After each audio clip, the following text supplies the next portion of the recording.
BSc mathematics के video में आज हम बात करने वाले हैं डी एलम्बर्ट्स रेशियो टेस्ट के बारे में। ओके, सबसे पहले समझिए डी एलम्बर्ट्स रेशियो टेस्ट है क्या। देखो, कोई भी आपको सीरीज दी हुई हो, जैसे कि यहाँ पर आपके सामने एक सीरीज लिखी हुई है। बेसिकली क्वेश्चन है x upon 1.2 plus x square upon 2.3 plus x cube upon 3.4 plus dash dash so on, जहां पर x की वैल्यू 0 से बड़ी है। इस प्रकार की कोई भी आपको सीरीज दी हुई है और आपको ये पता लगाना है कि जो सीरीज है वो कन्वर्जेंट है या डाइवर्जेंट है, तो उसके लिए आप डी एलम्बर्ट्स रेशियो टेस्ट कर सकते हैं। ओके, तो बेसिकली आज के वीडियो लेक्चर में आज हम सीखने वाले हैं कि आप डी एलम्बर्ट रेशियो टेस्ट के द्वारा किस प्रकार से किसी भी सीरीज की कन्वर्जेंसी या डाइवर्जेंसी का पता लगा सकते। तो चलिए स्टार्ट करते हैं। देखिए, डी एलम्बर्ट्स रेशियो टेस्ट को समझाने के लिए मैं एक सीरीज का एग्जांपल ले लेता हूं जो कि आपको सामने दिख भी रही है। ओके, मैं बेसिकली इस सीरीज की कन्वर्जेंसी या डाइवर्जेंसी का पता लगाऊंगा डी एलम्बर्ट्स रेशियो टेस्ट के द्वारा। तो जैसे जैसे इस सीरीज को मैं सॉल्व करते जाऊंगा, आपको धीरे धीरे डी एलम्बर्ट्स रेशियो टेस्ट भी समझ में आ जाएगा और आपका एक क्वेश्चन भी तैयार हो जाएगा। ओके, तो सबसे पहले आपको क्या करना है, यदि आपको एग्जाम में दे दिया जाए इस प्रकार की सीरीज दे दी जाए और बोला जाए डी एलम्बर्ट्स रेशियो टेस्ट के द्वारा इस सीरीज की कन्वर्जेंसी या डाइवर्जेंसी का पता लगाइए, तो आपको क्या करना है, जो भी सीरीज दी हुई होगी उसे आपको समेशन ऑफ u1 के इज इक्वल टू में मान लेना है। सबसे पहले क्या करना है, जो भी सीरीज दी हुई है उसे समेशन ऑफ u1 के इज इक्वल टू में मान लेना है। तो हम समेशन ऑफ u1 के इज इक्वल टू में क्या मान लेंगे, x upon 1.2 plus x square upon 2.3 plus x cube upon 3.4 plus dash dash dash so on, जहां पर x की वैल्यू 0 से क्या है, बड़ी है बेसिकली। तो सबसे पहले आपको जो भी सीरीज दी हुई है उसे समेशन ऑफ u1 की इज इक्वल टू में मान लेना है। उसके बाद जो भी आपको सीरीज दी हुई है उसकी सहायता से आपको u1 निकालना है। अब u1 का मतलब ये होता है कि जो भी सीरीज आपको दी हुई है उसका nवां पद निकालना है। कौन सा पद निकालना है, nवां पद निकालना है।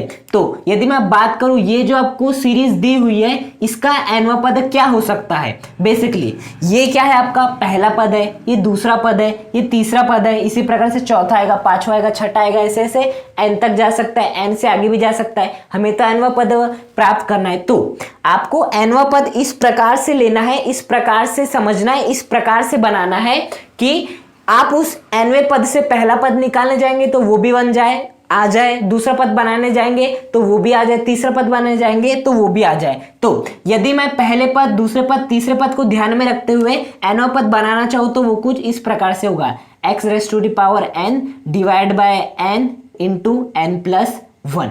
ओके, ये क्या होगा, आपका nवां पद होगा। अब इस nवें पद की सहायता से हम पहला पद बनाते हैं। पहले पद के लिए n की वैल्यू कितनी हो जाएगी, 1 हो जाएगी, मतलब हम पहला पद निकाल रहे हैं आपका।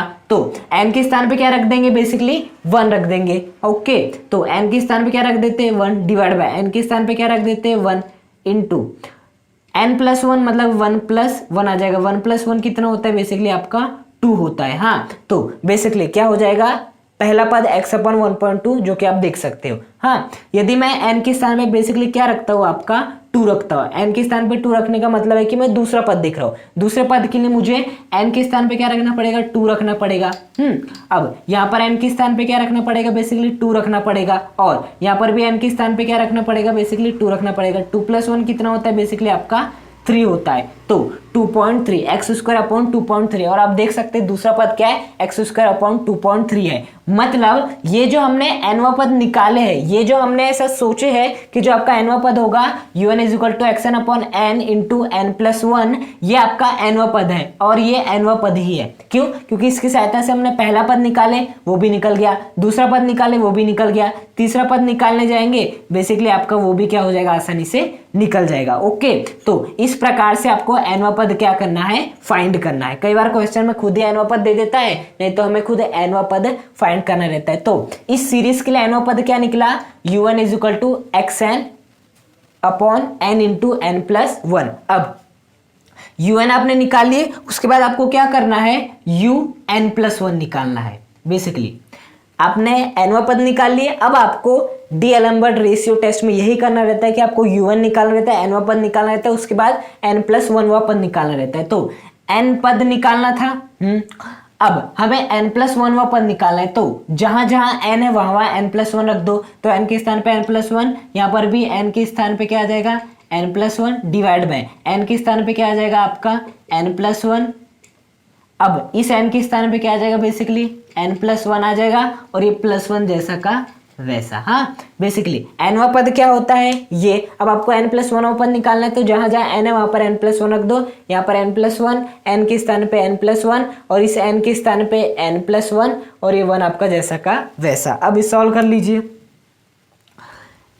+1 +1 कितना हो जाएगा बेसिकली आपका +2 हो जाएगा। तो यदि मैं बात करूं आपका un+1 मतलब कि n+1 पद क्या आ गया x⁻n+1 divide by n+1 into n+2। तो आपको क्या करना है, un की वैल्यू निकालना है, un+1 की वैल्यू निकालना है। इसके बाद क्या करना है बेसिकली आपको un+1 डिवाइड बाय un करना है। क्या करना है, un+1 डिवाइड बाय un करना है। ओके, तो un+1 की वैल्यू कितनी है आपकी x⁻n+1 डिवाइड बाय n+1, यहाँ पर भी un+1 की वैल्यू रख रहे हैं। ओके, और क्या है आपका n+2 डिवाइड बाय, यदि हम बात करें un की वैल्यू क्या है आपकी x⁻n divide by n into n+1। Basically ये किसकी वैल्यू रख दी हमने, un की वैल्यू रख दी है। अब बेसिकली क्या कर लेते हैं, इसे हम आगे थोड़ा सा सॉल्व कर लेते हैं। हाँ, तो देखो सॉल्व करने के लिए क्या करना पड़ेगा, हमें इसे ऊपर लाना पड़ेगा। हाँ, तो जब मैं इसे ऊपर लाऊंगा तो ये क्या हो जाएगा, पलट जाएगा। मतलब ऐसा हो जाएगा xn+1 divide by n+1 into n+2, ये हो जाएगा इंटू, अब इसे हम जैसे ऊपर लाएंगे तो पलट जाएगा, तो n इंटू n+1 कहाँ जाएगा बेसिकली ऊपर आ जाएगा। और ये जो xn है वो क्या हो जाएगा आपका नीचे आ जाएगा। हाँ, क्या किए हमने, कुछ नहीं किए, इसको जैसा का वैसा यहाँ पर लिख दिए, जैसे कि आप देख सकते हो। बस इसे हमने पलट दिए, तो n+1 ऊपर आ गया और xn आपका क्या आ गया नीचे आ गया। अब ये n+1 से ये वाला n+1 क्या हो जाएगा बेसिकली पूरी तरह से कैंसिल हो जाएगा। ओके, अब हम क्या कर लेते हैं इसे और आगे सॉल्व कर लेते हैं। हाँ, तो यहाँ पर क्या हो जाएगा x, देखो xn+1 को क्या मैं ऐसे लिख सकता हूँ xn इंटू x, और ये आपका इंटू में क्या चल रहा है आपका, ये n चल ही रहा है, n+1 तो कैंसिल हो गया, डिवाइड बाय नीचे क्या बच रहा है n+2, देखो नीचे क्या बच रहा है n+2, और यहाँ पर क्या है आपका xn है। हाँ, xn+1 को मैंने क्या लिख लिया xn इंटू x। अब वो कैसे, देखो x की पावर कुछ नहीं मतलब क्या है 1 है, तो आधार समान होने पे घातें जुड़ जाती है, तो x⁻⁴ क्या हो जाएगा n+1 जो कि था, तो xn+1 को हम क्या लिख सकते हैं xn इंटू x⁻1 लिख सकते हैं। और ये n जैसा कैसे n+1 से n+1 कैंसिल, n+2 आपका बचा था, और बेसिकली यहाँ पर आपका xn था। अब ये वाले xn से ये वाला xn भी क्या हो जाएगा बेसिकली आपका पूरी तरह से कैंसिल हो जाएगा। ओके, तो फाइनली आपका क्या बचेगा, ये n divide by n+2, n divide by n+2, xn cancel, और क्या बचेगा आपका x⁻1 मतलब x बचेगा।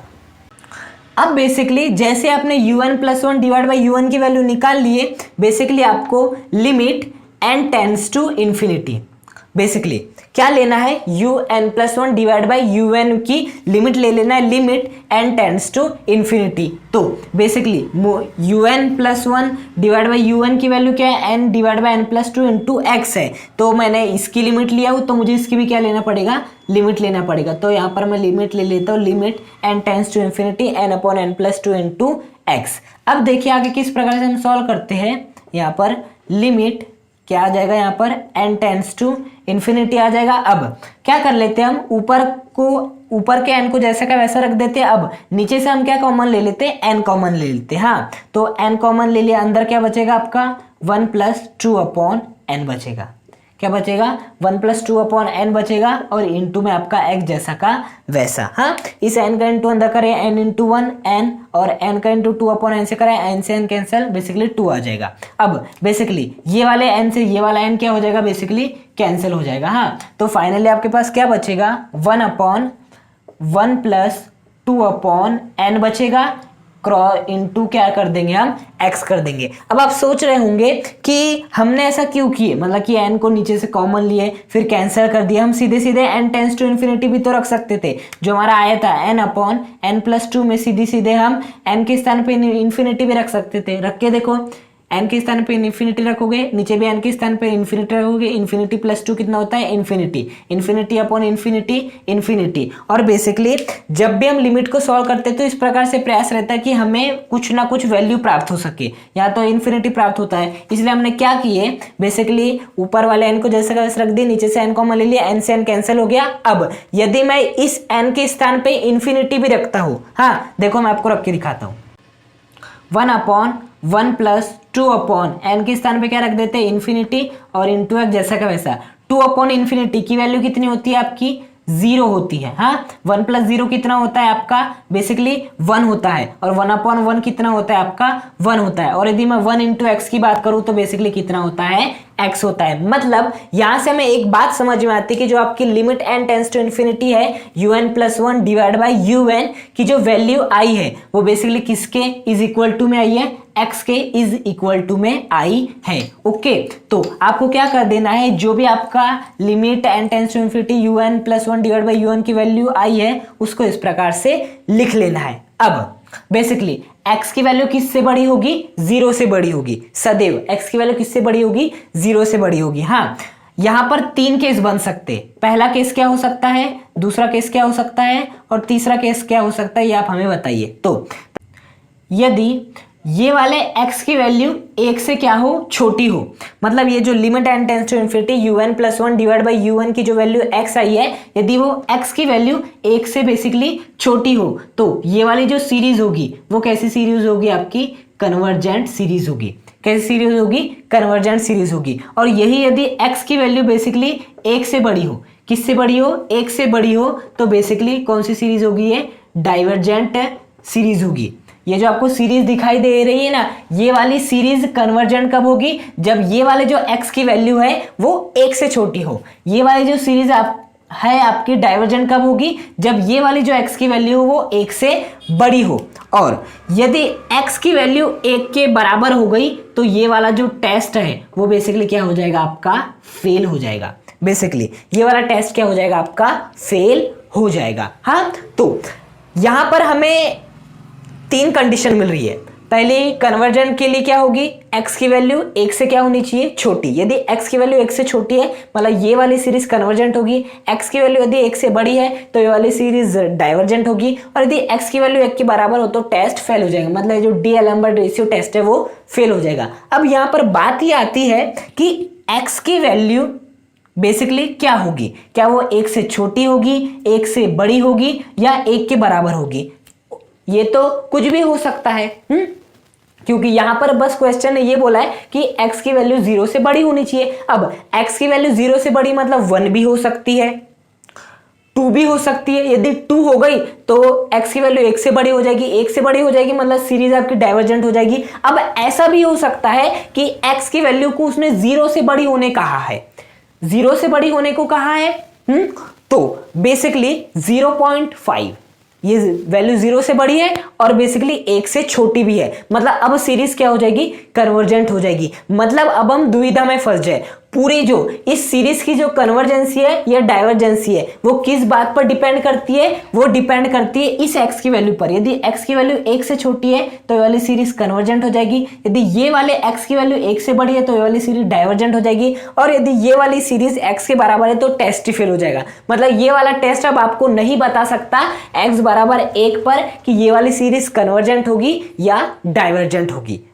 मतलब अब आपको कोई और टेस्ट का उपयोग करना पड़ेगा। तो बेसिकली डी-एलेम्बर्ट रेशियो टेस्ट यही होता है। हाँ डी-एलेम्बर्ट रेशियो टेस्ट में क्या करना रहता है, जो भी आपको सीरीज दी हुई है उसे आपको समेशन ऑफ un के इज इक्वल टू में मानना रहता है। किसके इज इक्वल टू मानना रहता है, समेशन ऑफ un मान लिए। उसके बाद आपको बेसिकली क्या करना रहता है, nवां पद निकालना रहता है। nवां पद का मतलब होता है बेसिकली un की वैल्यू निकालना रहता है। un की वैल्यू निकालने के बाद un+1 की वैल्यू निकालना रहता है, जो कि मैंने निकाला। उसके बाद आपको क्या करना रहता है, un+1 डिवाइड बाय un करना रहता है। क्या करना रहता है, un+1 डिवाइड बाय un करना रहता है। और limit n tends to infinity पर वैल्यू इसकी फाइंड करना रहता है, जो कि बेसिकली हमारी कितनी आई, एक्स आई। अब ऐसा जरूरी नहीं कि आपको वैल्यू हमेशा एक्स ही मिलेगी, यहाँ पर आपको 1/2 भी मिल सकती थी। 1/2 होती, 1/2 का मतलब क्या होता है बेसिकली 0.5। 0.5 मतलब बेसिकली ये जो आपकी limit n tends to infinity un+1 divide by un की वैल्यू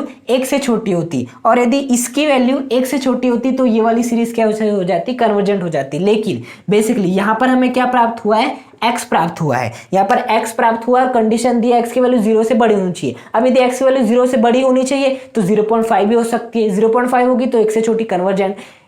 तो अब x की वैल्यू 0 से बड़ी बोला है तो 2 भी हो सकती, 2 बोल देगा तो x की वैल्यू 1 से बड़ी हो जाएगी, मतलब डाइवर्जेंट। अब x बराबर 1 भी हो सकता है, क्योंकि उसने बोला x की वैल्यू 0 से बड़ी होनी चाहिए, तो x बराबर 1 भी हो सकता है। और यदि x बराबर 1 हो गया गलती से तो टेस्ट क्या हो जाएगा, बेसिकली फेल हो जाएगा। हाँ, तो बेसिकली हमेशा याद रखना डी-एलेम्बर्ट रेशियो टेस्ट में बेसिकली हमें एक्स पे ध्यान नहीं देना रहता। यहाँ तो हमें क्वेश्चन के हिसाब से बेसिकली जो सीरीज दी हुई थी उसके हिसाब से यहाँ पर हमें एक्स मिला, यहाँ पर हमें 1/2 भी मिल सकता था, यहाँ पर हमें 2 भी मिल सकता था, यहाँ पर हमें 3 भी मिल सकता था, यहाँ पर हमें 1 भी मिल सकता था, लेकिन यहाँ पर हमें क्या मिला है, एक्स मिला है। हाँ, तो बेसिकली हमेशा याद रखना डी-एलेम्बर्ट रेशियो टेस्ट में कन्वर्जेंट, डाइवर्जेंट या टेस्ट फेल है, इसका पता आपको लगता है limit n tends to infinity un+1 divide by un। यदि इसकी वैल्यू किससे छोटी हो, 1 से छोटी हो, यदि इसकी वैल्यू 1 से बेसिकली छोटी हो तो सीरीज कैसी हो जाएगी, कन्वर्जेंट हो जाएगी। यदि इसकी वैल्यू किससे बड़ी हो, 1 से बड़ी हो, बेसिकली किससे बड़ी हो, 1 से बड़ी हो तो सीरीज डाइवर्जेंट हो जाएगी। और यदि इसकी वैल्यू किसके बराबर हो जाए, 1 के बराबर हो जाए तो टेस्ट आपका फेल हो जाता है, डी-एलेम्बर्ट रेशियो टेस्ट फेल हो जाता है। अब आपको यदि इस सीरीज की कन्वर्जेंसी या डाइवर्जेंसी का पता लगाना है तो किसी और टेस्ट का सहारा लेना रहता है। ओके, तो बेसिकली फिर मैंने यहाँ पर ऐसे क्यों बताया कि x की वैल्यू 1 से कम है, x की वैल्यू 1 से बड़ी है, x की वैल्यू 1 के बराबर, तो बेसिकली बात वही है जो कि मैंने कहा है, limit n tends to infinity un+1 divide by un की वैल्यू किसके बराबर आई, x के बराबर आई, तो यहाँ पर x पर डिपेंड किया। लेकिन वास्तव में हमें देखना रहता है इसकी वैल्यू, इसकी वैल्यू यदि 1 से छोटी है सीरीज कन्वर्जेंस हो जाएगी, यदि 1 से बड़ी है डाइवर्जेंट हो जाएगी, और यदि x के बराबर है तो टेस्ट क्या हो जाएगा, फेल हो जाएगा। हाँ, तो बेसिकली हमें वास्तव में भी क्या प्राप्त हुआ है, x प्राप्त हुआ है। मतलब x प्राप्त हुआ है तो यहाँ पर 3 संभावना है, सीरीज कन्वर्जेंट भी हो सकती है, डाइवर्जेंट भी हो सकती है, टेस्ट फेल भी हो सकता है। अब मान लेते हैं, ऐसा सपोज मान लेते हैं कि x इज इक्वल टू क्या हो 1 हो, basically x is equal to क्या हो 1 हो, तो basically x is equal to 1 की स्थिति में क्या होगा, अब हम वो देख लेते हैं। अब यदि if x is equal to 1, यदि x इज इक्वल टू 1 मतलब limit n tends to infinity un+1 divide by un की वैल्यू x के बराबर आई थी, अब यदि वो x 1 के बराबर हो तो ये तो आपका टेस्ट फेल हो गया। अब टेस्ट फेल हो गया तो आप बता ही नहीं पाओगे कन्वर्जेंट है डाइवर्जेंट। अब क्या करें, तो बेसिकली आपको अब किन्हीं अन्य टेस्ट का सहारा लेना पड़ेगा। बेसिकली आप कंपैरिजन टेस्ट का सहारा ले सकते हैं। किसका सहारा ले सकते हैं, कंपैरिजन टेस्ट का सहारा ले सकते हैं। हाँ, कंपैरिजन टेस्ट क्या होता है यदि आपको नहीं पता तो ऊपर आई बटन में लिंक आ रहा है, वहां जाकर आप देख सकते हैं। हाँ, तो डी-एलेम्बर्ट रेशियो टेस्ट काम नहीं आ रहा क्योंकि x की वैल्यू 1 आ गई, x की वैल्यू 1 आ गई तो बेसिकली टेस्ट क्या हो गया, आपका फेल हो गया। अब आप कंपैरिजन टेस्ट का क्या ले सकते हैं, सहारा ले सकते हैं। कंपैरिजन टेस्ट के लिए हमें क्या क्या चाहिए होता है, हमें चाहिए होता है सबसे पहले un, जो कि आपको दिया है un is equal to xn divide by n into n+1, और हमें चाहिए होता है vn। अब vn कैसे बनाया जाता है, जब आप बेसिकली कंपैरिजन टेस्ट पढ़े होंगे, कहीं से भी पढ़े हो, मैं ये नहीं बोल रहा हूँ कि आपको यहीं से पढ़ना है, ऊपर बेसिकली आई बटन में मैंने लिंक दे दिया, वहां जाकर देख सकते हैं। यदि आपको नहीं पता है कंपैरिजन टेस्ट क्या होता है, उसके माध्यम से वीएन कैसे निकालते हैं। हाँ, तो वीएन निकालने के लिए आपको क्या करना रहता है, बेसिकली यदि मैं बात करूं इस सिचुएशन में, यदि आपको यूएन से वीएन बनाना है तो वो कितना हो जाएगा, 1/n² हो जाएगा। क्या हो जाएगा, 1/n² हो जाएगा। बेसिकली अब आपको क्या करना है, limit n tends to infinite, okay, un upon क्या करना है, बेसिकली vn करना है। क्या करना है, limit n tends to infinity un upon vn। अब ये क्या होता है, तो कुछ नहीं है, ये बहुत ही सिंपल है, कंपैरिजन टेस्ट आपको पता होना चाहिए क्या होता है। हाँ, कंपैरिजन टेस्ट के थ्रू ही हम ये सब कर रहे हैं, क्योंकि आपका डी-एलेम्बर्ट रेशियो टेस्ट फेल हो गया at x is equal to 1 पर। हाँ, तो un लिख दो यहाँ पर, limit n tends to infinity. अब बेसिकली un की वैल्यू क्या दी हुई है आपको, x⁻n divide by n into n+1, n into n plus one divide by यहाँ पर क्या आ जाएगा 1/n² आ जाएगा। क्या आ जाएगा बेसिकली 1/n²। अब देखिए इसे सॉल्व कर लेते हैं। Limit n tends to infinite, हाँ x⁻n divide by n into n plus one. आगे इतना। अब क्या करना है 1/n² को ऊपर ले जा लेते, तो ये क्या हो जाएगा n² डिवाइड बाय 1 हो जाएगा। कितना हो जाएगा n² डिवाइड बाय 1 हो जाएगा बेसिकली। अब हम क्या कर सकते हैं, अब ध्यान से देखें तो limit n tends to infinity, ये आपका n² है, ये आपका एक n है, तो एक n से एक n क्या हो जाएगा बेसिकली कैंसिल। ऊपर क्या बचेगा xn इंटू क्या बचेगा n बचेगा, नीचे क्या बचेगा n प्लस 1 बचेगा। n² में से जो एक n था उससे एक n हो गया कैंसिल, बाकी जैसा का वैसा हमने यहाँ पर लिख दिए xn इंटू n अपॉन तो 1, ये तो वही रहेगा divide by n plus 1। Okay, अब बेसिकली हम क्या कर सकते हैं, सीधे सीधे n टेंस टू इन्फिनिटी यहाँ पर लिमिट पुट कर देते हैं, लेकिन जैसे हम n टेंस टू इन्फिनिटी रखेंगे, मतलब n के स्थान पे इन्फिनिटी रखेंगे तो सब कुछ क्या हो जाएगा इन्फिनिटी हो जाएगा। और बेसिकली जब भी लिमिट को रखा जाता है तो इस बात का ध्यान रखा जाता है कि वैल्यू एक फाइनाइट है। हाँ, तो फाइनाइट वैल्यू प्राप्त करने के लिए हम क्या कर सकते हैं, limit n tends to infinity. आप क्या करो ऊपर को जैसा का वैसा रख दो xn into n divide by, नीचे से क्या कर लो n को कॉमन ले लो। अब आप n को जैसे कॉमन लेगो तो अंदर क्या बचेगा 1 प्लस 1/n बचेगा। अब बेसिकली बात आ रही होगी कि कैसे बचा, n का इंटू 1 में कीजिए n आ जाएगा, n का इंटू 1/n में कीजिए n से n कैंसिल 1 बचेगा। तो बेसिकली n प्लस 1 से जब हम n कॉमन लेंगे तो आपका आएगा 1 प्लस 1/n। अब बेसिकली ये वाले n से ये वाला n क्या हो जाएगा बेसिकली आपका कैंसिल हो जाएगा, तो आपका क्या बचेगा xn डिवाइड बाय नीचे क्या बचेगा 1 प्लस 1/n बचेगा। कितना बचेगा 1 प्लस 1/n बचेगा। अब बेसिकली आगे क्या कर सकते हैं हम, x⁻n divide bye 1 plus 1/n, ये है आपका। अब यहाँ पर एक बात का ध्यान दीजिएगा, हम क्या कर रहे हैं, यदि x बराबर 1 तो x बराबर 1 है, मतलब यहाँ पर इस x के स्थान पे क्या रखेंगे हम 1 रखेंगे, क्योंकि देखो ना आपका डी-एलेम्बर्ट रेशियो टेस्ट फेल कब हो रहा है, जब आपके x की वैल्यू किसके बराबर है 1 के बराबर है। और यदि x की वैल्यू 1 के बराबर है तो यहाँ पर हमें x के स्थान पे क्या रखना पड़ेगा 1 रखना पड़ेगा। ओके, तो अगर हम x के स्थान पे क्या रख देते हैं 1 रख देते हैं। 1 की पावर कुछ भी हो, 1 की पावर 1 में हो तो भी आंसर 1 ही आता है, 1 की पावर 2 भी हो तो आंसर 1 ही आता है, 1 की पावर 3 भी हो तो आंसर 1 ही आता है। इसी प्रकार n की 1 की पावर यदि n भी होगी तो इसका आंसर आपको 1 ही मिलने वाला है। अब क्या कर रख देते हैं n के स्थान पे इन्फिनिटी रख देते हैं। हाँ, तो क्या हो जाएगा 1/1 प्लस 1/n के स्थान पे क्या रखना है इन्फिनिटी रखना है। ओके, 1/इन्फिनिटी की वैल्यू कितनी आती है 0 आती है। 1 प्लस 0 कितना होता है आपका 1 होता है। 1/1 कितना होता है बेसिकली आपका 1 होता है। ओके, तो यहां से हमें ये पता चला कि limit n tends to infinity un/vn की वैल्यू बेसिकली में हमें कितनी प्राप्त हुई है 1 प्राप्त हुई है। हाँ, और बेसिकली यदि आपको limit n tends to infinity un/vn की वैल्यू क्या प्राप्त होती है 1 प्राप्त होती है, और 1 कैसी वैल्यू है आपकी फाइनाइट वैल्यू है। और यदि 1 आपको फाइनाइट वैल्यू प्राप्त होती है, basically limit n tends to infinity un/vn की वैल्यू फाइनाइट होनी चाहिए, साथ साथ पॉजिटिव होनी चाहिए, तो आप पी सीरीज टेस्ट का सहारा ले सकते हो। अब आप बात आ रही होगी हम पढ़ने चले थे डी-एलेम्बर्ट रेशियो टेस्ट, पहले आपने अब किए टेस्ट फेल हुआ, अब आप बोल रहे हैं कंपैरिजन टेस्ट। ठीक है, हम कंपैरिजन टेस्ट करने को तैयार हो गए। अब पी सीरीज टेस्ट क्या होता है देखिए, कंपैरिजन टेस्ट का हेल्पिंग टेस्ट है पी सीरीज टेस्ट। हाँ, तो जो आपका कंपैरिजन टेस्ट होता है ना, उसमें limit n tends to infinity un/vn की वैल्यू यदि फिनिट आती है, पॉजिटिव आती है, तो हम बेसिकली क्या लगा सकते हैं आपका पी सीरीज टेस्ट लगा सकते हैं। तो अब बात याद है कि पी सीरीज टेस्ट होता क्या है। तो पी सीरीज टेस्ट कुछ नहीं है, आपको इसके लिए पी सीरीज याद होनी चाहिए। पी सीरीज क्या होती है, summation 1/np is equal to 1/1 की पावर p प्लस 1/2 की पावर p प्लस 1/3 की पावर p प्लस 1/4 की पावर p, इसी प्रकार से चलता रहता है आपका। ओके, तो ये होता है आपकी पी सीरीज। हाँ, अब ये वाली जो आपको पी सीरीज दी हुई है, आपको क्या करना है Vn को ध्यान में देना है। किसे ध्यान देना है बेसिकली Vn को ध्यान में देना है। हाँ, तो Vn की यदि मैं बात करूं तो Vn की वैल्यू कितनी 1/n²। यदि मैं 1/np और 1/n² को कंपैरिजन करूं तो 1 के स्थान पे 1 है, n के स्थान पे n है, बस p के स्थान पे क्या है बेसिकली 2 है। और यदि बेसिकली p के स्थान पे 2 आता है, मतलब यदि p की वैल्यू 2 आती है तो जो आपकी सीरीज होती है कन्वर्जेंस सीरीज, मतलब P is equal to 2। Basically होता ये है, यदि P की वैल्यू किससे बड़ी आई है, 1 से बड़ी आती है। यदि P की वैल्यू 1 से बड़ी आती है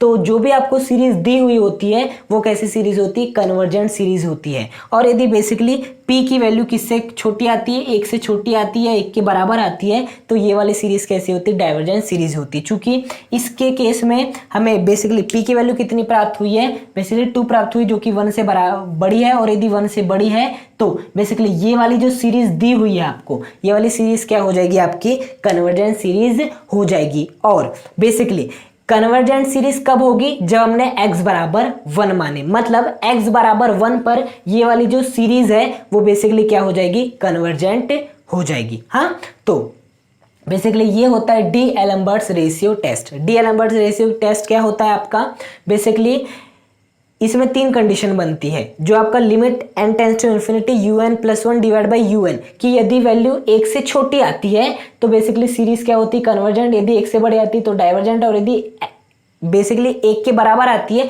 तो टेस्ट फेल हो जाता है। टेस्ट फेल हो जाता है तो आपको कंपैरिजन टेस्ट का सहारा लेना रहता है। कंपैरिजन टेस्ट के लिए तो आपको कंपैरिजन टेस्ट से ये पता लगाना रहता है कि x इज इक्वल टू 1 या limit n tends to infinity un+1 divide by un की वैल्यू जो 1 प्राप्त हुई है, वो बेसिकली x बराबर 1 पर ही प्राप्त होती। तो x बराबर 1 पर कंपैरिजन टेस्ट के द्वारा सीरीज, ये वाली जो आपकी सीरीज दी हुई होगी वो कन्वर्जेंट होगी या डाइवर्जेंट होगी। तो यहाँ पर भी हमने ऐसे किए, basically limit n tends to infinity un+1 divide by un की वैल्यू बेसिकली x है। अब x की 3 वैल्यू संभावित थी। हाँ, x की वैल्यू 1 से छोटी भी हो सकती थी, 1 से बड़ी भी हो सकती थी, 1 के बराबर हो सकती थी। यदि 1 से छोटी होती तो बेसिकली कन्वर्जेंट, 1 से बड़ी होती तो डाइवर्जेंट, और यदि 1 के बराबर होती तो क्या होती, तब तो फेयर टेस्ट ही फेल हो जाए। तो हमने कंपैरिजन टेस्ट के थ्रू ये पता लगाया कि जो P की वैल्यू 2 के बराबर आ रही थी और यदि P की वैल्यू 1 से बड़ी आती है, P की वैल्यू 2 आई थी, मतलब 1 से बड़ी है,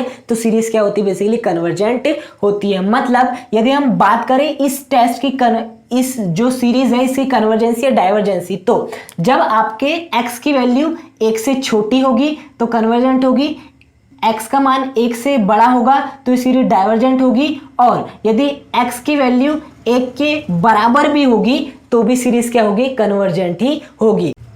मतलब ये वाली सीरीज कन्वर्जेंट कब कब होगी, जब ये वाले जो x की वैल्यू है वो 1 से छोटी होगी या 1 के क्या होगी, बराबर होगी। तो हम ऐसा लिख सकते हैं कि ये वाली सीरीज कन्वर्जेंट तब होगी जब इस सीरीज में x का मान 1 के बराबर या इससे क्या हो, बेसिकली छोटा हो। और यदि इस सीरीज में x का मान 1 से बड़ा होगा तो ये वाली सीरीज क्या हो जाएगी, डाइवर्जेंट हो जाएगी। ओके, तो बेसिकली इस क्वेश्चन के थ्रू हमने ये सीखा कि डी एलम्बर्ट रेशियो टेस्ट के द्वारा आप किस प्रकार से किसी भी सीरीज की कन्वर्जेंसी या डाइवर्जेंसी का पता लगा सकते हैं। यदि limit n tends to infinity un+1 divide by un की वैल्यू 1 से छोटी आती है, कन्वर्जेंट, यदि 1 से बड़ी आती डाइवर्जेंट, लेकिन यदि 1 के बराबर आ जाती तो आपको किसी अन्य टेस्ट के द्वारा पता लगाना रहता है कि x के किस मान के लिए बेसिकली सीरीज कन्वर्जेंट होगी या डाइवर्जेंट होगी।